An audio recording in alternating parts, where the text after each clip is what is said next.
You and I have taken some grief from the guys here on the stream. I've taken some grief on Twitter and on my WIP show for saying, for me, A.J. Brown is just outside the top 10 receivers in the National Why are we Football taking grief for that, Jody?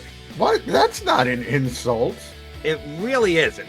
But some people, God forbid, you don't have him as the best wide receiver in the league. He's equivalent to Devontae Adams. If you want to hear me say, I'll say it for you. I don't believe it for a millisecond, but if that's what you need to hear, come on. Okay, fine. We can say it. Why do people request, do you want honesty or do you want us to lie to you?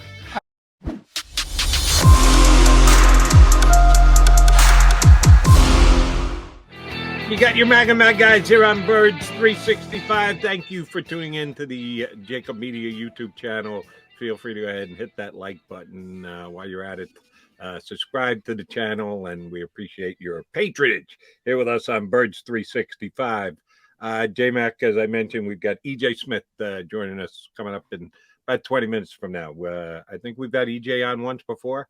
I don't want to misstate this like I did last week with Howard. I think this is EJ's debut. Is actually. It? I believe okay, it so is. EJ's first time last week when Howard joined us before going out and braving the roads for the Eagles Drive for Autism. I had completely forgot we had Howard on the year before, which was my bad. I apologize to the king for that. We haven't had EJ on before, huh? I talk to EJ so much. I'm pretty sure we haven't had him on before. I've been working with it. The Inquirer people have a lot of conflicting things they got to work out, but I do not believe we've had him. So maybe I had him on WIP, or I was on with someone else who had him on. It was a co-host thing where we talked. I thought that I had spoken to him before, but maybe it wasn't here on Birds 365. But either way, we're looking forward to talking to EJ. That'll come up about 20 minutes from now. All right, JM, we've been talking plenty of defense today, safety and the like. A lot of offensive line talk with Jeff Kerr. I want to jump back over to the offense, but outside on the offense.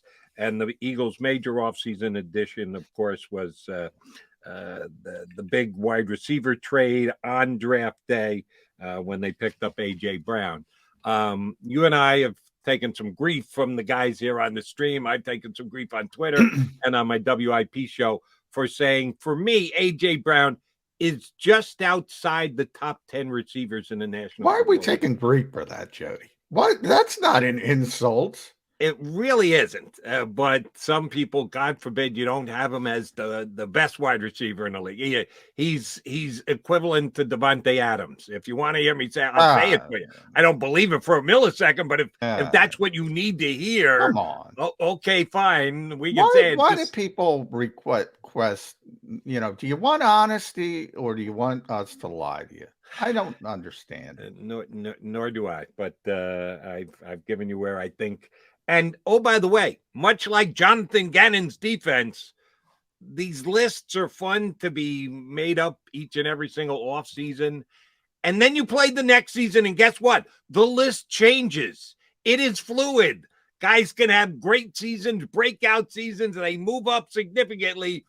Or you can have an offseason, and you all of a sudden disappear. Like Julio Jones a year ago was an unquestioned top 10 wide receiver. Now he's not even a top 20 wide receiver because of the season he had last year, factor in age and everything. So these are very fluid lists. So John has his opinion. I have mine. Others have theirs. You can have yours.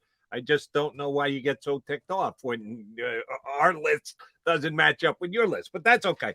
A very well-respected media outlet came out with a list this past week of wide receivers.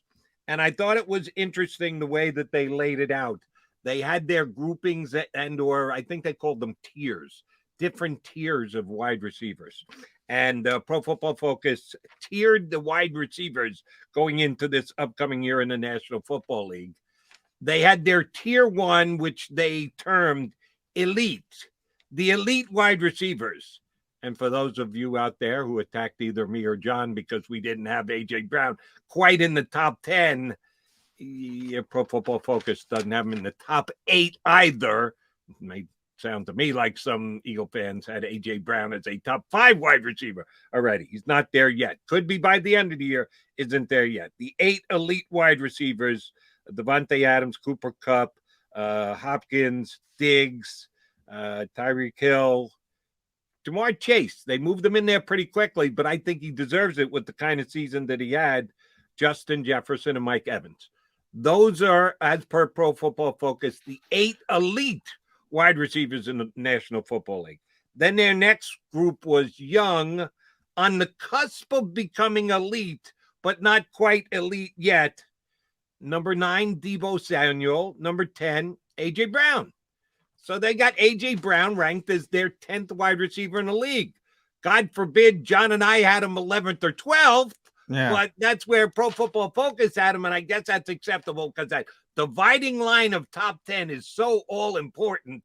But he did make the top guess 10. What, Jody? If the trade was for DK Metcalf instead of AJ Brown on draft night, I guarantee Eagles fans would be, DK Metcalf's better top than 10. AJ Brown. What do you mean?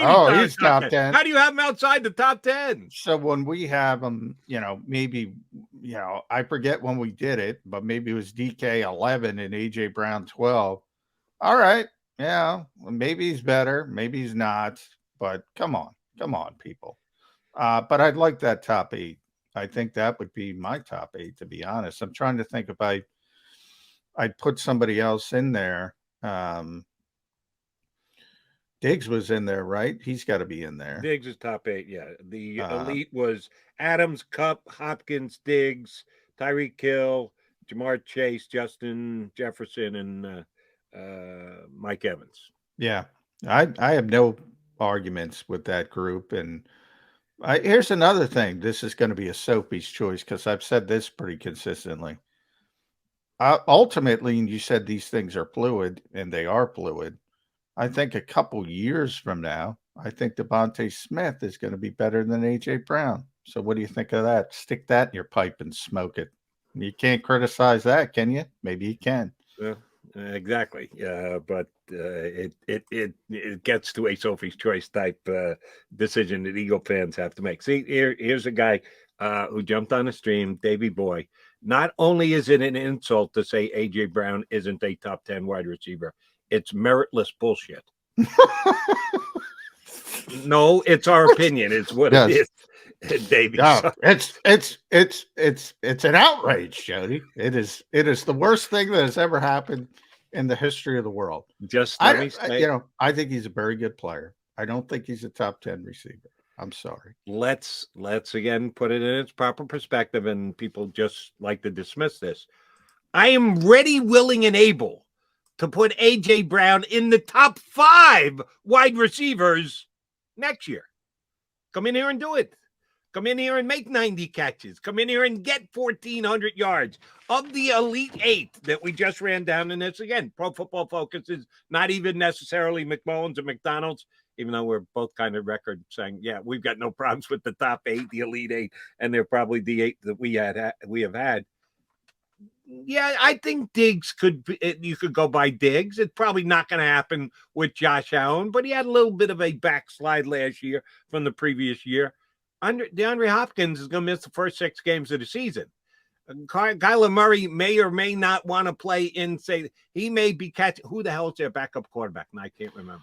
Guy who's been around for Colt McCoy. Colt McCoy. Yeah, Colt McCoy's going to lift DeAndre Hopkins to 1,500 yards this year. Don't think so. So we'll see if A.J. Brown can do it with Jalen Hurts, and think what you may of Ryan Tannehill. Me, not much, but he's okay throwing the football. We'll see if Brown's numbers are increased from this past year with Tennessee, or whether they're flat, or whether they actually come backwards this upcoming year. Mike Evans could come back to the pack this year. Brady's last year, we don't know what kind of numbers he's going to put up. Oh, there are guys that A.J. Brown could absolutely go by on this elite 8 list. But he's got to there are. But there are guys who are also working to replace those 8 guys. DK Metcalfs of the world. depending where you are or where I'll you give you aren't. another name, and this will bother Eagle fans, but CD Lamb. right behind AJ Brown is CD Lamb, who is younger and I think has a little bit more upside. Not much, but a little bit Yeah. more upside than Brown. I know you're a big CD Lamb fan. They right now, Pro Football Focus, have him rated behind Brown. And the guy who I always seem to be coming to the defense of is Adam Thielen. All the guy does is go out and Well, catch 100 Adam's balls. great, and Adam would have been, but Adam's 32 and he's been hurt the past 2 years. So that's the only reason I knock Adam Thielen down.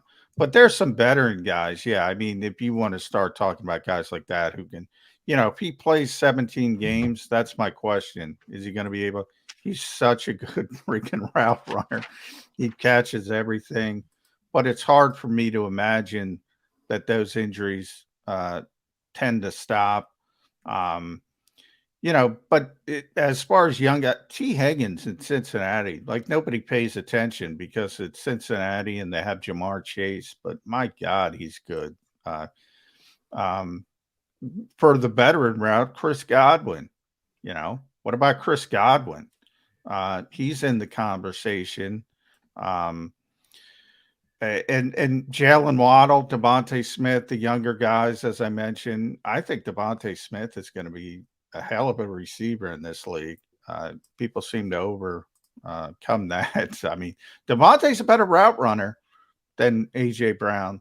Now, since day one, I've been concerned about the 166 pounds, but after getting to see Devontae for a full year, he might have the weirdest body I've ever seen in my life.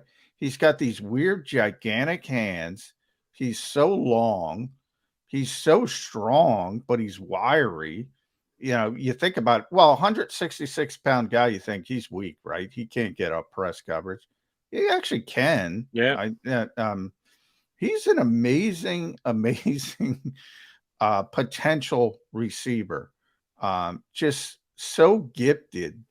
And I would put Jalen Waddle in that conversation as well. There's so many good receivers in the NFL right now because the league that's what college is burping out because that's all they do. So yeah, to get to your point, Jody, this list is very fluid and people will be moving up, but there'll also be people moving down. And AJ's got a chance to do both. But saying he's the 11th or 12th best receiver in football is not an insult. I don't know how many times I can say that. That means you're really, really good. Exactly. And I mentioned Adam Thielen. You're right. He missed a couple games last year, only played in 13. Still had 10 touchdowns. The guy's unbelievable. He's unbelievable. I mean, as to Ron Davenport, we had my old buddy. I mean, that's one of the things I'm most proud of. I was in on Adam Thielen ground floor because I said, if you can run routes in this league, and he's 6'2", he runs a 4.42. People don't realize because again, he was undrafted. If you can run routes in this league and you reach that bar of athleticism and he reaches it with ease, you're going to be really, really good.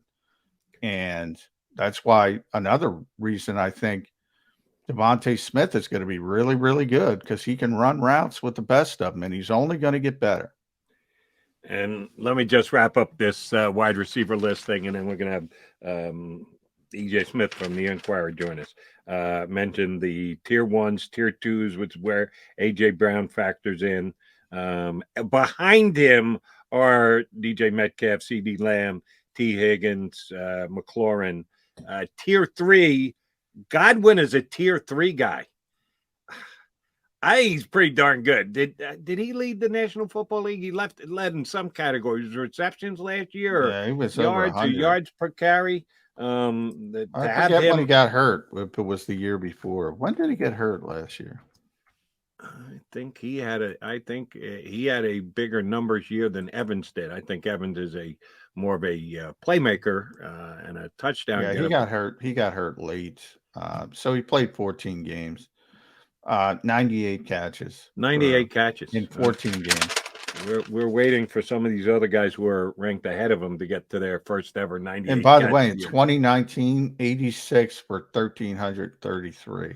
Yeah, he's pretty good. Yeah, but he's tier 3 on their list. So again, these lists are debatable. Michael Thomas, who didn't play at all last year, but had talk about a previous year of just going off the charts when Drew Brees was there. He was arguably the best wide receiver in the National Football League. Now they have him down on tier 3. I got to mention this guy. You talk about a veteran that people don't talk about enough. Keenan Allen with the Chargers. Whenever I talk to receivers, young receivers, about other receivers who they sort of emulate, we always ask those questions. The two names I get are Diggs and Allen, by far more than anybody else. Again, for the same reasons: route running. Two of the best route runners ever. And he's a guy that people forget about because he's been doing it for so long at such a high level. Agreed. But he is part of the tier 3, which is not a bad tier when you got Thielen and Keenan Allen and Robinson and TJ Lockett and Amari Cooper as your tier. The tier 3s are Godwin, Thomas, Robinson, Thielen, Allen, and Julio. I don't know why they have Julio there. Julio's still unsigned, John. Nobody signed Julio Jones. I don't know if it's a money thing that he's still holding out, that he thinks of himself as a tier 1 or a tier 2 guy and just doesn't want to take an offer. But get a little late in the game for a guy who just 2 years ago was in the conversation for the best receiver or the second best receiver in the league to not be on somebody's roster. He didn't finish the year off injured, did he? He was he's been he didn't play a lot last year. He hasn't played, I think, a lot in the last 2 years. I'm looking it up real quick. Yeah, he played 9 games in 2020. Right, but did he play in their playoff game? I don't remember, but he only played 10 games overall. I mean, life happens fast in this league. That's the thing, just because you're a superstar, and that's a first ballot Hall of Famer, Julio Jones. Doesn't mean you're a superstar emeritus in perpetuity. It moves fast, and except Tom Brady, it moves fast for everybody, especially at skill positions. Right, and the tier 4 is Amari Cooper, Tyler Lockett, Mike Williams, DJ Moore. Tier 5, which gets you down into the top 30. Number 1, Waddle. Number 2, Devontae Smith. That's what you should be insulted about. They've got him in the 30s. We've got him higher than that, but I get it. They're not only putting them in a specific order, they're trying to group them together as quote unquote a tier. So if you're going to talk about the second year play, they could have called it the sophomore potential stars. They decided to just call it young. And tier number 5, Devontae is a guy who we both expect to be rising pretty quickly on this list next year. You won't be seeing Devontae Smith in the 30s next year. John and I would be willing to bet good money on that. All right, we'll take a quickie timeout. Coming back, we're going to talk to E.J. Smith of the Inquirer. Eagle Talk continues right here on Birds 365.